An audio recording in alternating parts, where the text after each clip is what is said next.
Shalom, selamat pagi Bapak Ibu Saudara yang dikasihi Tuhan.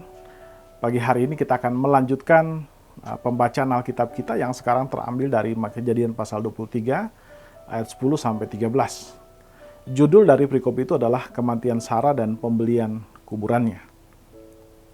Saya akan bacakan bagian firman Tuhan ini bagi Bapak Ibu Saudara sekalian. Kejadian 23 ayat 10 sampai 13. Pada waktu itu Efron hadir di antara Bani Het. Lalu jawab Efron, orang Het itu kepada Abraham yang didengar oleh Bani Het, oleh semua orang yang datang di pintu gerbang kota. Tidak, tuanku, dengarkanlah aku.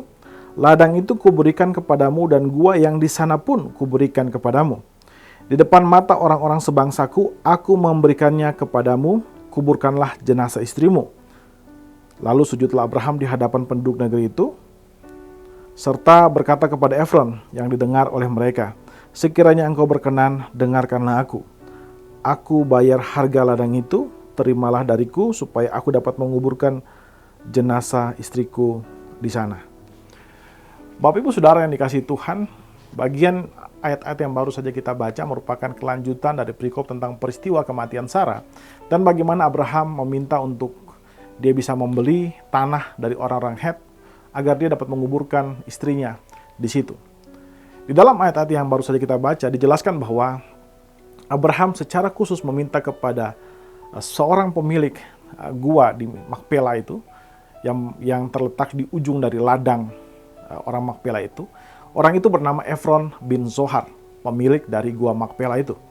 Dan di sana ketika Abraham meminta kepada Efron kemudian menjawab permintaan Abraham itu dengan dia berkata bahwa dia akan memberikan gua Makpela itu kepadanya, bukan hanya gua yang terletak di ujung ladangnya, tapi ladangnya juga itu diberikan kepada Abraham. Saudara, satu hal yang menarik dari perikop ini adalah ketika kita membaca bagian firman Tuhan ini, kita menemukan bahwa sikap orang Het dan sikap dari Efron bin Zohar kepada permintaan Abraham ini sangat berbeda. Mereka sangat baik kepada permintaan Abraham. Mereka bersikap positif terhadap apa yang diminta oleh Abraham. Di ayat 11, Efron menjawab Abraham dengan menyebutkan dia dengan sebutan tuanku, yang menunjukkan bahwa ia sangat menghormati Abraham, sehingga ia tidak segan-segan bukan hanya memberikan guanya, tapi juga ladang yang di depan guanya itu pun diberikan kepada Abraham.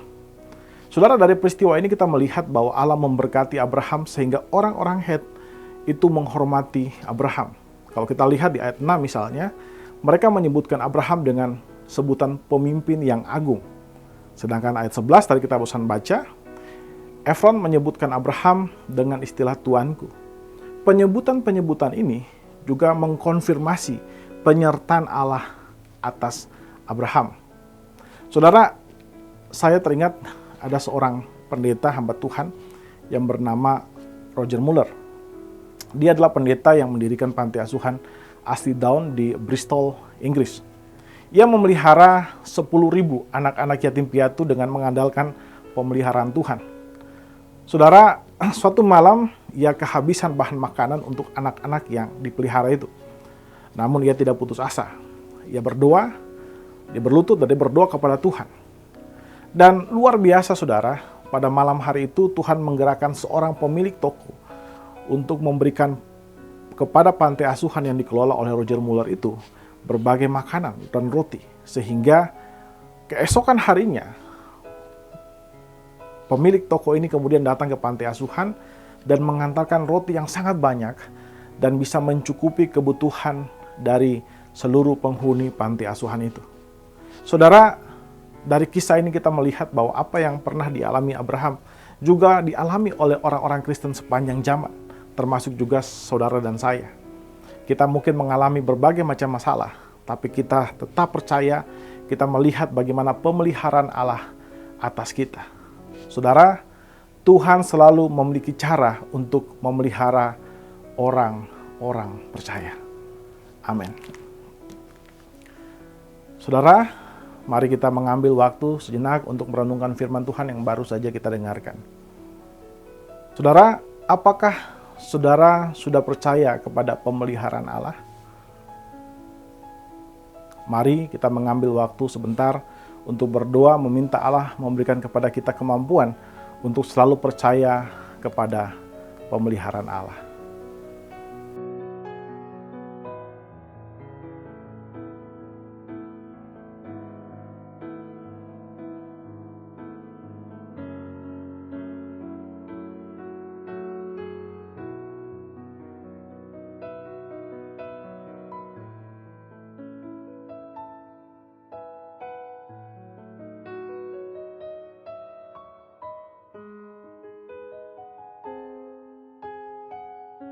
Saudara, hendaklah kita selalu percaya kepada pemeliharaan Allah.